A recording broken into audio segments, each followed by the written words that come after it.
Good evening and welcome to ICU TV main news. Let's take a look at the top stories making headlines. 44 days to go as Zambia heads to the pause. Government targets 5 million tourists by 2030. Vice President Nalumango urges continued support for President Hichilema. In international news, torrential rains paralyzed parts of Accra. In sports news, Brazil advanced as Germany and Netherlands crash out in World Cup round of 32.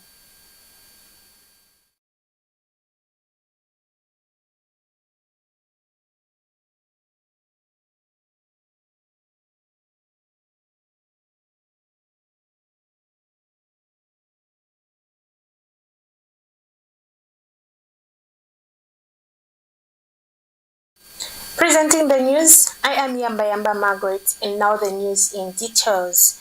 Zambia is getting ready to go to the pause with only 44 days remaining before the August 13th general elections. Campaigns are gathering momentum across the country as political parties engage voters, while election preparations continue with the printing of ballot papers and the implementation of a campaign timetable aimed at promoting peaceful campaigns. Miriam Deborah Gamani gives us more details. Zambia is now 44 days away from the August 13, 2026 general election, with political activities intensifying across the country. A total of 15 presidential candidates will appear on the ballot paper as they compete for the country's highest office. To promote peaceful campaigns, the Electoral Commission of Zambia, ECZ, has released a campaign timetable to help political parties avoid clashes during rallies and other campaign activities. Campaign momentum continues to build, with major political parties drawing large crowds across the country. President Hichilema officially launched the UPND campaign at the Heroes Stadium in Lusaka, attracting hundreds of supporters. Meanwhile, Leadership Movement President Dr. Richard Silumbe also attracted large crowds at a rally in Kitwe, while NRPUP President Brian Mundubila and running mate Makebi Zulu held a well-attended campaign event in Pika. Citizens First President Harry Kalaba also drew significant support during a campaign rally in Savonga. Meanwhile, preparations for the polling day have reached another milestone, with commencement of presidential ballot paper printing. Approximately 9 million ballot papers are expected to be printed over the next 4 days ahead of the election. Now, with just 44 days remaining, political campaigns are expected to intensify as candidates continue engaging voters. The nation now looks ahead of August 13th, when Zambians will cast their votes and decide the country's next leadership.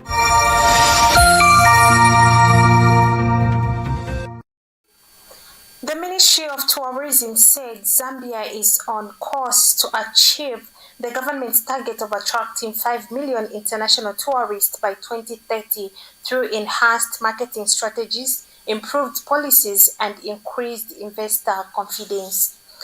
The ministry said targeted interventions are being implemented to boost tourist arrival and position Zambia as a preferred tourism destination. International arrivals have continued to grow, with the country targeting close to 3 million visitors this year. Government said the 5 million tourist target remains achievable and could be attained before 2030. Vice President Nalumango said the UPND administration under President Hichilema has delivered on key promises, restored dignity in governance, and laid a strong foundation for national development.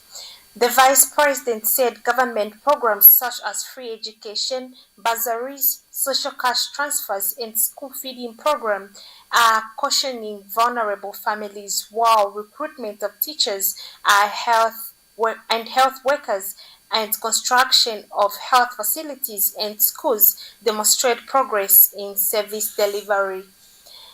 Vice President Nalumango has also emphasized that the country's economic management remains focused on safeguarding external reserves and prioritizing a pro-poor national budget aimed at supporting citizens.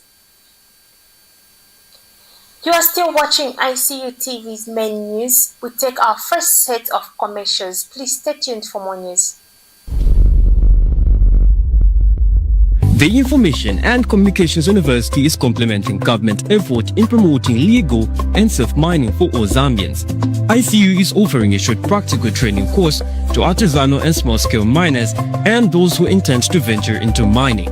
This training covers identification of rocks and minerals, mining operations and equipment, health and safety in mining, environmental protection, licensing and compliance. Qualifications: National Registration Card NRC. Apply now at www.icuzambia.net. For more information, contact the ICU School of Mines, Department of Artisanal and Small-Scale Mining at +260 763 302 596 or +260 973 263 492. For analysis of mineral samples, contact the ICU School of Mines Laboratory at +260 973 263 492 or +260 977 833 434.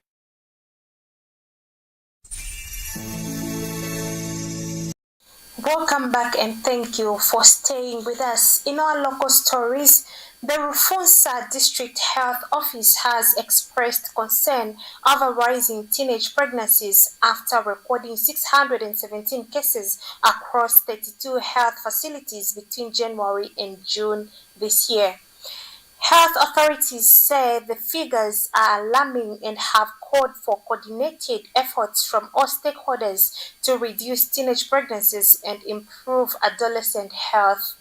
The District Health Office has also urged young people to play an active role in promoting healthier communities and supporting efforts to strengthen the health system. Machinga Province Deputy Permanent Secretary Brian Sichande has called on the Department of National Guidance and Religious Affairs to intensify public sensitization on good morals, peace, and peaceful coexistence ahead of the August 13th general elections. The Kansas government continues to encourage unity, responsible behavior, and respect for national values during the election period. The Department of National Guidance and Religious Affairs says it is engaging communities to promote the country's core values and encourage peaceful participation in the electoral process. You are still watching ICU TV's main news. We now take another break. Please stay tuned for international and sports news. We are the dreamers reaching for the sky. At ICU, together we will rise. With knowledge and passion, we aim to achieve a future so bright, with more to believe. We're building. As a best graduating student, Masters in the School of Humanities. Will be denied. From Lusaka to the world, we stand tall and strong.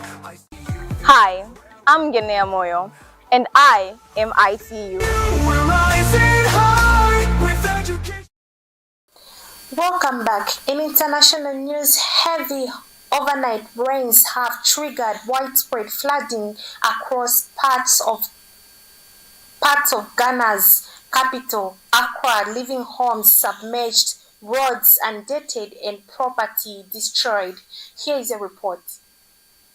Several homes in the Malam area of the Greater Accra region were submerged after hours of heavy rainfall from Sunday night into Monday morning. The flooding left some residents stranded in their homes as emergency response efforts continued. On the Spintex Polo Grounds Road, an Ayalo bus was overwhelmed by the rising floodwaters, forcing passengers to climb onto the roof in search for safety as the vehicle became partially submerged. Elsewhere, along the Tema motorway, powerful floods swept away goods believed to have been stored in a warehouse, underscoring the scale of destruction caused by the downpour. Following an aerial inspection of the affected areas, President John Dramani Mahama said the flooding highlights the continued consequences of building on waterways. One, look at it from an engineering perspective in terms of how we can open up the channels, but at the same time look at how we can identify all the buildings that are obstructing the waterways. He noted that while government interventions to remove illegal structures often attract criticism, such measures remain essential in mitigating the impact of recurring floods. We've said this many times, I'm tired of hearing it. But anytime you begin to take action and you start breaking houses, people think that government is inhumane. But when the problem arises like this flood, it affects everybody. And so all of us have been affected because of the conduct of a few people. Authorities are continuing the damage assessments while affected communities begin the long process of recovery. Meshach Njakwa Edgars in Ghana's capital, Accra.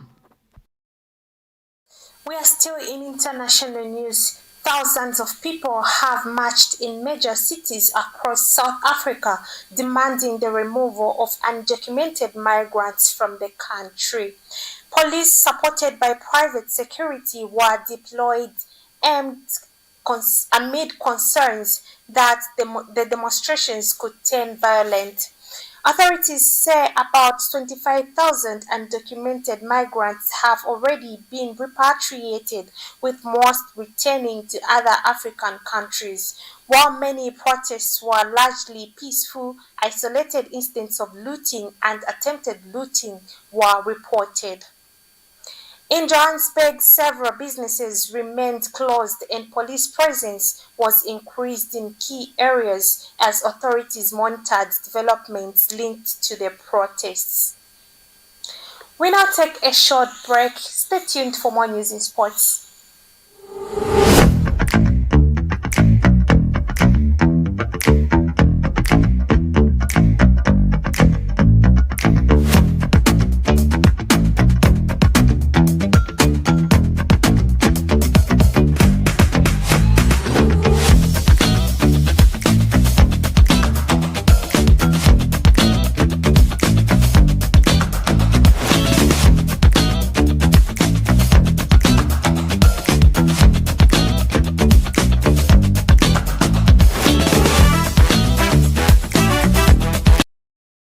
Welcome back. In sports news, the second day of the round of 32 at the 2026 FIFA World Cup delivered high penalty shootout heartbreak as 6 teams battled for the places in the last 16.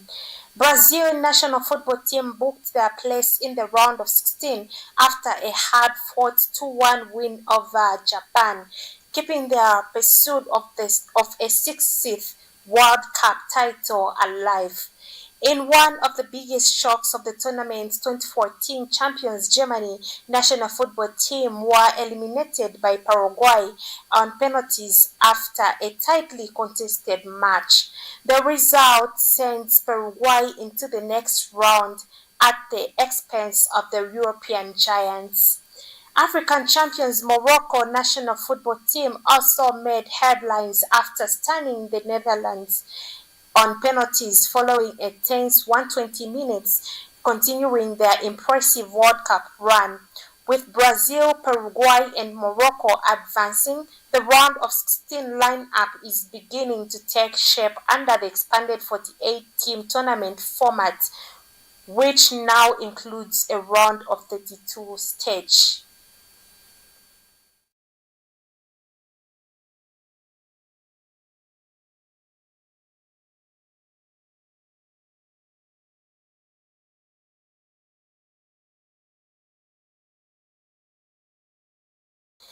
And that sports item brings us to the end of our main news today. But before we go, a quick recap on the top stories making headlines.